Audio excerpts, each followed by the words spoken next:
नमस्ते सदावत्सल्य मातृभूमि। आज हम सब जानते हैं कि नेपाल एक हिंदू राष्ट्र और हिंदू राष्ट्र होने के नाते नेपाल की भारत के लिए महत्व बहुत इम्पॉर्टेंट है।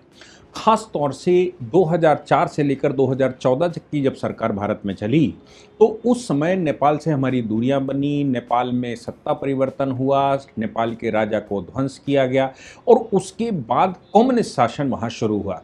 मधेशियों के खिलाफ संविधान बनाना शुरू किया और मधेशियों को वैसी ही रिस्ट्रिक्शन लगाया गया जैसा कि जम्मू एंड कश्मीर सरकार ने लगाया था। आपको याद होगा आर्टिकल 35 कैपिटल ए के तहत जम्मू एंड कश्मीर सरकार ने कहा था कि जम्मू एंड कश्मीर से बाहर जो विवाह करेगा उसके बच्चों को अधिकार नहीं मिलेगा। वैसा ही कुछ मधेशियों को लेकर कानून बना था। हम उस पर पूरी चर्चा करेंगे। दूसरी बात यह है कि नेपाल की स्वतंत्र पार्टी उसने वहाँ जीत हासिल की है या अभी वोटिंग चल रही है तो जीत हासिल, वो सरकार बनाने की स्थिति में है। और बालेन शाह, जिसको बलेंद्र शाह कहा गया, बालेन शाह प्रधानमंत्री बनने की लगभग पास में है और वो प्रधानमंत्री बन जाएंगे, ऐसा एक अनुमान है। तो सवाल ये पैदा हो रहा है कि बालेन शाह को लेकर भारत में बहुत सारे जो न्यूज़ एजेंसियां हैं वो भारत विरोधी बता रही हैं कि वो भारत विरोधी। अब हमारा प्रश्न उनसे है कि जो चुनाव लड़ रहे थे, मैं केपी शर्मा ओली की बात करूं, प्रचंड की पार्टी की बात करूं या कोई दूसरी पार्टियों की बात करूं या कोइराला की बात करूं, ये क्या भारत के पक्ष के लोग थे? मैं तो समझ ही नहीं पाया हूं क्या ये भारत के पक्ष के लोग थे। हाँ, सुशीला कार्की की अगर बात करते हैं तो समझ में आता है कि वो बीएचयू से पढ़ी हुई हैं, प्रखर राष्ट्रवादी हैं, हिंदुत्व की पुरोधा है। आज की तारीख में नेपाल में एक हिंदू नेता की जरूरत थी। आज की तारीख में नेपाल को एक हिंदू नेतृत्व की जरूरत थी। लोगों ने कहना यह शुरू किया कि बालेन शाह भारत विरोधी हैं। क्यों भारत विरोधी हैं? क्योंकि जब नेपाल के नक्शे में परिवर्तन किया गया कम्युनिस्टों के द्वारा या कम्युनिस्ट सरकार के द्वारा और केपी शर्मा ओली उसमें प्रखरता से बाहर आए, प्रचंड उनका साथ दे रहे थे, तो ऐसी परिस्थिति में काला पानी और लिपुलेख जब नेपाल ने अपने हिस्से में दिखाना शुरू किया और ये कहा कि ये हमारा है, तो नेपाल छोड़ दीजिए, पूरे देश में, पूरे संसार में, किसी भी देश में अगर हम ये कहना शुरू करते हैं पाकिस्तान हमारा हिस्सा है, तो मुझे नहीं लगता कि भारत का कोई भी नागरिक ये कहेगा कि ये गलत है। बालेन शाह ने भी वैसा ही किया। लेकिन आज हम बालेन शाह के जो इतिहास है, बालेन शाह की जो प्रवृत्ति है और बालेन शाह की एजुकेशन है, बालेन शाह का स्वभाव है और बालेन शाह के काठमांडू में जो काम हैं, उन कामों को लेकर और जेन जेड के आंदोलन को लेकर, इसके अलावा मधेशी आंदोलन को लेकर चर्चा पूरा पोस्टमार्टम करने वाले हैं। मैं समझता हूं कि जो कोई भी नेपाल को सही से, नेपाल के भविष्य को सही से समझना चाहता है, उसके लिए ये विश्लेषण एक खास विश्लेषण है और ये विश्लेषण उसको सुनने वाला है। जेन जी का आंदोलन हुआ, इसमें कोई शक नहीं, लेकिन जेन जी निकला कहां से, ये एक बड़ा सवाल है। जेन जी मधेशी, हम सब जानते हैं नेपाल में दो तरह की जमीनों की बात लोग करते हैं। एक तो पहाड़ी हिल एरिया की बात करते हैं, दूसरी मधेशी लैंड की बात करते हैं, मधेशी प्रांत की बात करते हैं। मधेशी प्रांत की जब बात करना शुरू करते हैं तो ये इंप्रेशन जाता है कि वो मैथिली बोलते हैं, वो बिहारी बोलते हैं, वो हिंदी बोलते हैं। हिंदी, बिहारी, मैथिली बोलने वाले लोग वहाँ पर रहते हैं। उनके शादी संबंध उत्तर प्रदेश और बिहार में होते हैं। वो दिन में 4 बार उत्तर प्रदेश और 4 बार बिहार में जाते हैं और आते हैं, और बिहार के लोग भी आते जाते हैं। उनके बीच में सांस्कृतिक संबंध हैं, शादी विवाह के संबंध हैं। और ऐसा नेपाल की जो पहाड़ी मूल के लोग हैं उनका ये आरोप भी है कि ये भारतीय मूल के हैं, ये भारत के हैं, इसलिए जो मधेशी हैं वो विदेशी की तरह ट्रीट करना शुरू कर दिया। खासतौर से कम्युनिस्टों ने ये सब कुछ जाल फैलाया कि ये जो मधेशी हैं ये विदेशी हैं या ये भारतीय हैं, ये भारत के पक्ष में है। अच्छा, एक बात और है कि जब मधेशियों को लेकर नया संविधान, जब उन्होंने एक इंतरिम कॉन्स्टिट्यूशन लागू किया था तो इंतरिम कॉन्स्टिट्यूशन में मधेशियों के साथ भेदभाव शुरू हुआ। पहली बात ये कहा गया कि भाई उसको यूनियन का दर्जा नहीं दिएगा, नेपाल के मेन भूमि की लैंड को ही लैंड माना गया। जैसे बिल्कुल वैसी जैसे पाकिस्तान ने कभी बांग्लादेश को, जो ईस्ट पाकिस्तान था, उसको मेनलैंड मानने से मना कर दिया था। तभी तो वहां बंग भंग आंदोलन शुरू हुआ था कि जब हम मेनलैंड हैं ही नहीं तो हम पाकिस्तान क्यों हैं। तब मुजीबुर रहमान ने वहां आंदोलन शुरू किए थे क्योंकि उनको प्रधानमंत्री बनाने से मना कर दिया था। अब सवाल ये पैदा होता है कि मेनलैंड ऑफ नेपाल, काठमांडू या हिल एरिया है, उस एरिया के लोग और मधेशी लोग, तो मधेशियों के साथ खिलाफ जब ये शुरू किया गया और बाद में जब पूर्ण कॉन्स्टिट्यूशन लागू किया गया तो यूनियन रिपब्लिक ऐसे शब्द इस्तेमाल नहीं, गणराज्य शब्द इस्तेमाल नहीं किया गया था। इसके अतिरिक्त मधेशियों को ध्यान में रखते हुए ये पाबंदी लगा दी गई थी कि जिनके दोनों में से एक मूल का व्यक्ति शादी विवाह के माध्यम से भी अगर कहीं नेपाल के बाहर से आया होगा तो उसके बच्चों को उत्तराधिकार नहीं मिलेगा और उसको भी पूर्ण राइट नहीं मिलेंगे। मधेशियों को यह लगा कि ये हमारे खिलाफ है। मैथिलियों को, मधेशियों को, जो वहाँ के लोग हैं, जो उत्तर प्रदेश बिहार के लोग हैं, उनको लगा अब वो पूर्वज कभी भी आए हों, आज आए हों, 10,000 साल पहले आए हों, 5,000 साल पहले आए हों, और अगर रामायण काल की बात करते हैं तो वो लैंड चूंकि एक ही थी, जनकपुर और बाकी का क्षेत्र, और ये जो क्षेत्र कहा जाता है ये धानुष और जनकपुर का क्षेत्र कहा जाता है, जहां पर जानकी पैदा हुई, जहां से भारत की संस्कृति मिलती है, जहां से अयोध्या से बारात जाती है और बारात वहां से वापस आती है, ये वो जनकपुर का क्षेत्र है। मधेशियों की के खिलाफ जब ये शुरू हुआ तो मधेशियों ने आंदोलन भी किया था। 2015 में देश में नरेंद्र मोदी जी की सरकार बन चुकी थी और भारत सरकार ने बड़े संजीदा तरीके से नेपाल सरकार से कहा था कि मधेशियों की चिंता करिए, मधेशियों को के विषय में आपको निपटारा करना है, मधेशियों के साथ भेदभाव नहीं होना चाहिए। भारत ने अपना फर्ज निभाया क्योंकि यह आरोप लगाया जा रहा था कि ये भारतीय मूल के हैं, इसलिए इनके अधिकार नहीं दिए जाएंगे, इनको मेनलैंड नहीं माना जाएगा, इनको नंबर 1 का दर्जा नहीं दिया, उनको द्वितीय क्लास का दर्जा दिया जाएगा। भारत की चिंताएं स्वाभाविक थी। उस समय की सरकार ने यह कहा था ये सब भारत प्रायोजित है और ये भारत प्रायोजित सारा चल रहा है। उपेंद्र यादव नाम के एक बड़े नेता तैयार हुए थे। रामबरन यादव, डॉक्टर रामबरन यादव उस समय राष्ट्रपति हुआ करते थे। जब कानून बना, कॉन्स्टिट्यूशन बना, तो उनके सामने ये थी, क्योंकि वो भी मधेशी थे, वो भी जनकपुर धानुष से आते थे, और उनके सामने ये सवाल था कि भाई वो करें तो करें क्या। राष्ट्रपति बना हुआ था, राष्ट्रपति ने साइन किए, लेकिन उन्होंने कहा मधेशियों के साथ इस संविधान में न्याय नहीं हो रहा है। ये जो मधेशी मूवमेंट था यही जेन जी में कन्वर्ट हुआ, और जिनकी बालन शाह की हम बात कर रहे हैं, जिनके पिता राम नारायण, जिनका नाम है शाह, वो मधेशी लैंड से ही आते हैं, वो जनकपुर और धानुष से आते हैं और वहीं के रहने वाले हैं। वो अलग बात है कि बालन शाह एक बहुत एजुकेटेड व्यक्ति हैं, उनकी पढ़ाई लिखाई भारत में हुई। VIT, Vellore institute of technology, Tamil Nadu में उन्होंने बीटेक एमटेक की डिग्री ली और वहां से डिग्रियां लेने के बाद स्ट्रक्चरल इंजीनियरिंग में वो जब काठमांडू पहुंचे तो रैप सिंगर या डांसर हैं वो, मतलब वो नृत्य कलाकार हैं। बाद में धीरे धीरे उनका प्रभाव बढ़ना शुरू हुआ।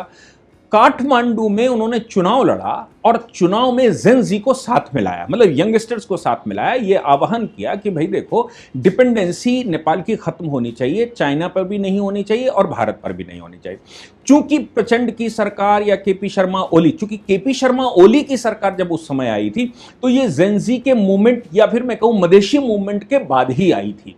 अब मधेशी मूवमेंट के बाद जब मतलब ये सरकार बैठी केपी शर्मा ओली, तो केपी शर्मा ओली ने मधेशियों के खिलाफ स्ट्रॉन्ग एक्शन लेने शुरू किए थे, जिसकी वजह से मधेशी और ज्यादा बिगड़े। वो जेन जी में कन्वर्ट हुआ और केपी शर्मा ओली को लेकर ही डूबा।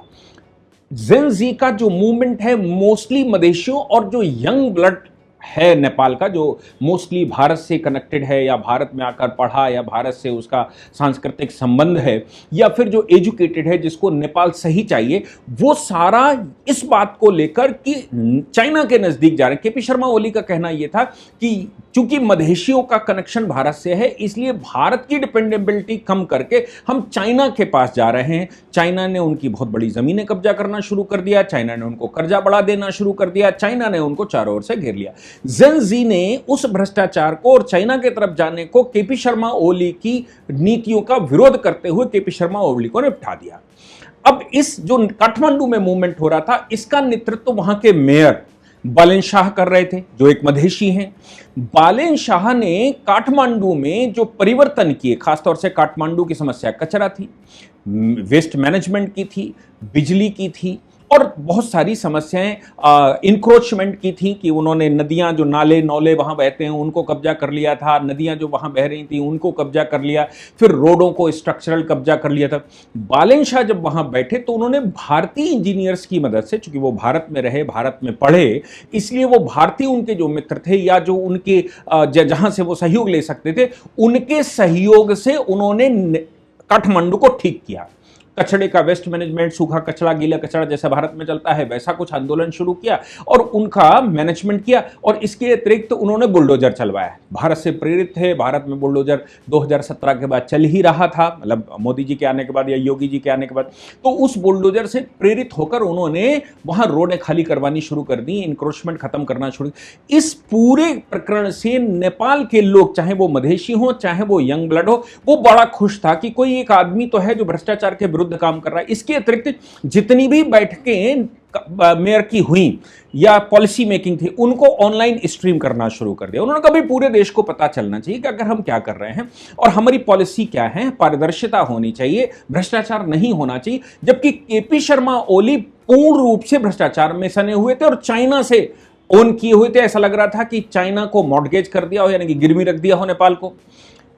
इस जेन-जी के आंदोलन से जब केपी शर्मा ओली हटे तो उस समय भी हो रहा था कि बालन शाह को प्रधानमंत्री बना दिया जाए, लेकिन अच्छा हुआ कि बालन शाह प्रधानमंत्री नहीं बने और सुशीला कार्की को इंतरिम प्रधानमंत्री बना दिया गया। बाद में चुनाव हो गया।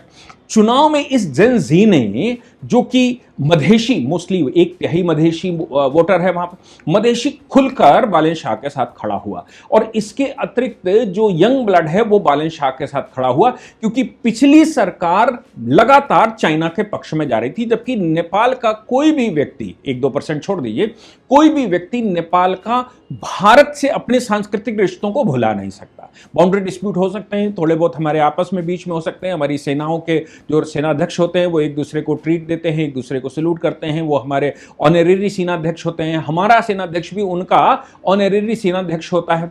और हम बॉर्डर पर वीजा फ्री एंट्री, एक दूसरे से एंट्री एग्जिट करते हैं। तो हमारे संबंध, और बाकी नेपाल का 50% जेन-जी भारत में ही रहता है, भारत में ही नौकरियां करता है, भारत में ही पढ़ाई करता है। खुद बालन शाह भी भारत में ही एजुकेशन लेकर गए।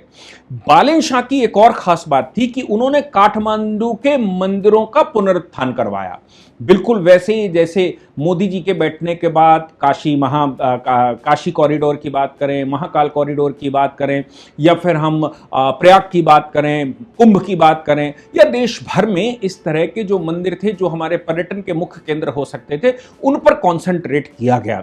बालन शाह भारत से बहुत प्रभावित, तो बुलडोजर चलाया और बुलडोजर के साथ जो मंदिर जीर्ण शीर्ण स्थिति में थे, जो केपी शर्मा ओली की सरकार या प्रचंड की सरकार के समय पर यह कह दिया गया था कि ये जो रिलीजन है ये अफीम है, ये जो नेपाल है वो नॉन रिलीजियस है, सेकुलर कंट्री है, सेकुलर कंट्री की तरह उसको बताना शुरू कर दिया था।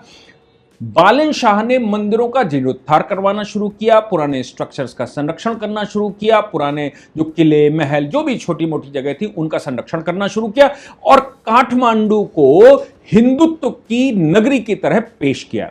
नतीजा हमने सबने देखा कि बालन शाह प्रधानमंत्री बनने की कगार पर हैं।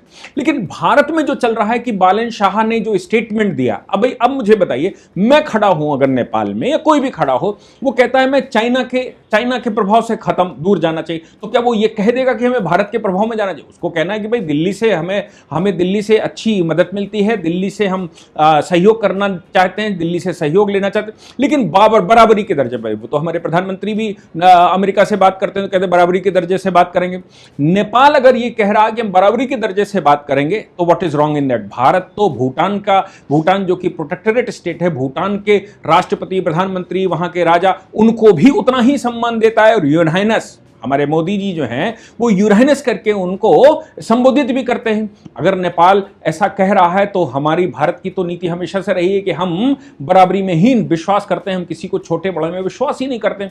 अगर बालन शाह ऐसा स्टेटमेंट दे रहे हैं, और बालन शाह की जब उन्होंने आदि पुरुष का विरोध किया, आदि पुरुष मूवी भारत में। तो आपको याद होगा आदि पुरुष मूवी का बालन शाह ने केवल विरोध नहीं किया, आधे भारत ने विरोध किया था। और आधे भारत ने ये आदि पुरुष के मामले में कहा था कि जो डायलॉग राइटर था उस डायलॉग राइटर को भी बहुत गालियां मिली थी।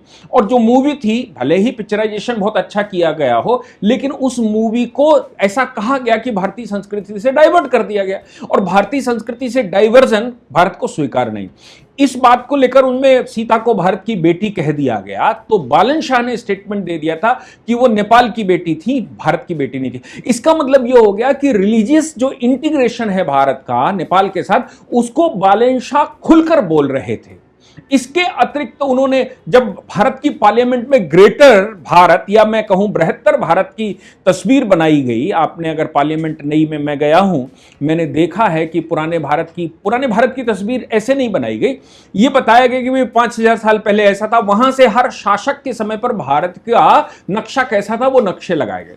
इसको लोगों ने मिस रिप्रेजेंटेशन कर दिया कि बृहत्तर भारत की मूर्ति फोटो बना दिए, तो उन्होंने ग्रेटर नेपाल की पिक्चर पीछे लगा ली। What is wrong in that?